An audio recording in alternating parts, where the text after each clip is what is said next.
This is awesome. It's kind of hard to see because of lights. Okay. So, like you mentioned, my name is Teddy Redmond. I am the huddle leader for Huddle 8, and I'm representing the best group here, which is the boys basketball. I'm so glad that worked. I don't know if you guys would cheer, but all right. So I've been doing this for a while. This is probably like my 204th time sharing my story, sharing my testimony, talking to athletes, talking to other people. The reason I mentioned that number is because my first time was actually on this campus like 3 years ago. So that's really important because when you listen to my story, I want you guys to remember where it all started. The thing about these camps is they are amazing, especially this one, or even this campus in general. They serve amazing food. The coaches they brought down are pretty cool. It's always nice to be coached by someone who actually cares about you, not just wanting you to win. So that's cool to have the coaches. Draper put this together, which is really awesome. But the thing about these camps is it really means nothing unless you make it mean something. When I first came, my intention was, I was already a Christian. I was one of like the vice president of my huddle coming into my freshman year, so I was like, I got my stuff together.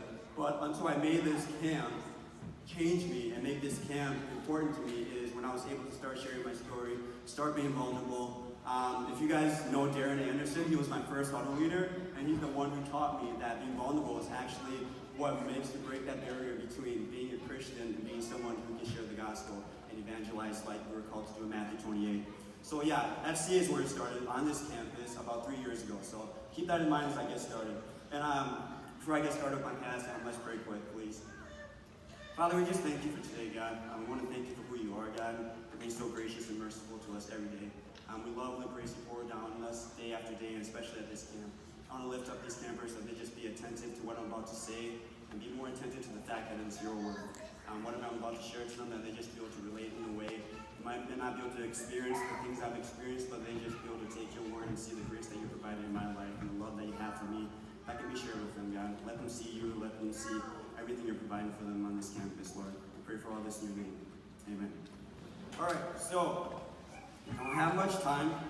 We'll just squeeze it in. All right, so my story starts back 20 years ago in Liberia. If you know anything about Liberia, it's a very poor country. At the time, actually, I was born, it was the poorest country in the world. Part of the reason for that is because they've been through a civil war, 14-year civil war, so it was pretty deadly. And sadly, a lot of kids got trapped into these civil wars. I'm talking 6-year-old having guns, having to kill people. Is something that no 6-year-old or any teenager in general should ever have to go through. But my dad was actually one of these people who got caught up in this. So by the time I was born and my other siblings, he was very abusive. There was a lot of deaths I had to experience. He would kill people in front of me and my siblings. He beat us until we were unconscious. There's like so many bad stories and memories I have from my father because he had to experience something like this. So we should all be blessed with the fact that God does provide us places like this. We can come and share our stories, share our love for each other, and we don't have to experience that. So that's awesome. But so that's how I grew up. And me growing up, I never had the experience of being hugged or loved a lot because when I was born, I was dropped into a pot of boiling water. I lost a lot of my skin in the beginning, and I had to be wrapped up for the first 3 years of my life. So I never got to experience that contact that a child should experience as a mother or his family in general.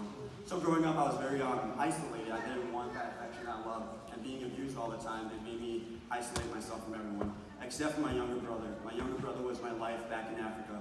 And where Jesus entered my life was actually at the age of around 6 years old. A lot of us actually have the story of how we remember Jesus entering our lives being at a young age. So yes, I got to experience that as well, even in Liberia. That's how awesome God is. So my story starts out, my brother was dying of dehydration, which is pretty common in that area. But he was dying, and we had a well. Most people don't have wells for like miles, but we had our own personal well because of my dad. He was wealthy, not in a good way, but he was. And nobody went to our well. Like, I'm telling you, the closest person was like 5 miles out. They didn't come near our well. And I knew this, but I wanted to save my brother. He was the only thing I really cared about. So I remember going to the well, reaching down, getting the bucket, put it down in the well, and I got it up and I realized it was pretty heavy. So I tried to get a better grip, I put it around my arms a couple times. And I reached down, got the water.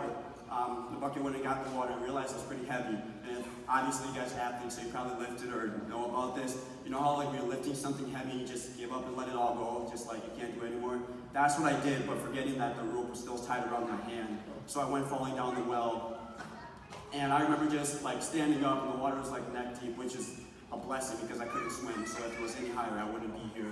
But I just remember being so scared. Not the fact that my dad would find me, but the fact that I'm gonna be stuck in there and I'm gonna get out somehow. My brother's gonna be dead. Like the only thing I cared about was gonna be gone. So I just remember screaming, and eventually I lost my voice. And I remember hearing about the gospel, hearing about God, and I'm just like, well, I mean, if there is a God, this would be the time for him to save me. And if he could really take me out of this situation, I promised him I would have a connection with him. And after praying that prayer, I remember like not even like an hour went by. A random stranger coming to our well, it should never have happened, came to our well and actually helped me get out of that well. And that is so amazing and crucial to hear, because that's kind of the situations we feel like we're in sometimes. Sometimes we're like, God, please do this for me this one time. And then he'll answer those prayers, and then we'll be like, well, that's just ironic. That just happened. But sometimes it's important to see these ironic situations as blessings from God. You can't witness a blessing from God if you don't look for it. So I took that into my life, and I've lived that my whole life. I'm telling you, my life has been a struggle since then, but I'm telling you that since that day, I've always had a connection with God. I know we're all going through things here, and this camp is something that can really help us all, but that connection with God has kept me going through my trauma. I experienced trauma all the way until 2 years ago when I finally graduated. I've been in therapy for a lot of the time, and I wasn't able to function most of my life. The only thing that got me out of that was my athletics. I've come from the awesome town of Stratford. If you know anything about Stratford, Wisconsin, their sports are amazing, and that's kind of what got me out of it. What got me motivated. And being with athletics, it also led me to FCA. Brent Aschenberger was a guy, I don't know if you know him, he's pretty cool. He was my first mentor. He's the guy who got me to my first FCA camp, and he pushed me in my feet. I'm a very ambitious person when it comes to things I want to do, so I knew I wanted to be with God. I had that connection, but I also knew I was struggling. I couldn't function. Coming into high school, I was one of the best athletes in Wisconsin.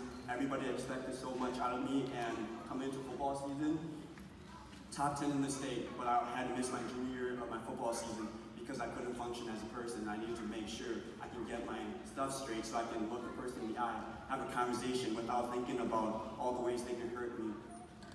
So after that, I graduated from high school, had a scholarship to go to a school, but then Corona happened. I'm sure you all experienced Corona. Corona happened, and then I ended up going to a Bible school instead. I've never been so bad in my life. I'm telling you, I've never been so bad. But I'm telling you, that Bible school, I just attended it last year, that Bible school has changed my life, and it's the reason I'm here too. After I got that, I actually transferred to Crown College. I'm transferring this year. This is my sophomore year of college. Transferring to Crown College to play basketball, but yeah, I decided to come here because I'm like, if FCA was the beginning of my faith, why can't I go and try to be an example of what God can do for others? So that's kind of why I'm here. Like I mentioned before, this really is a great place, guys. But until you decide to make it something special, it won't be something special. God gave you that power because of His greatness. He gave you that power to make these decisions, to make the speaker here impact you, to make the people singing out here impact you. And until you take that first step to make it impact you, this will be nothing. And I know a lot of you guys are here having fun playing your sports, but keep that in mind that until you decide to make this camp important, it won't be anything. So I really encourage you guys to take that step today. So that's all I got for you guys. So.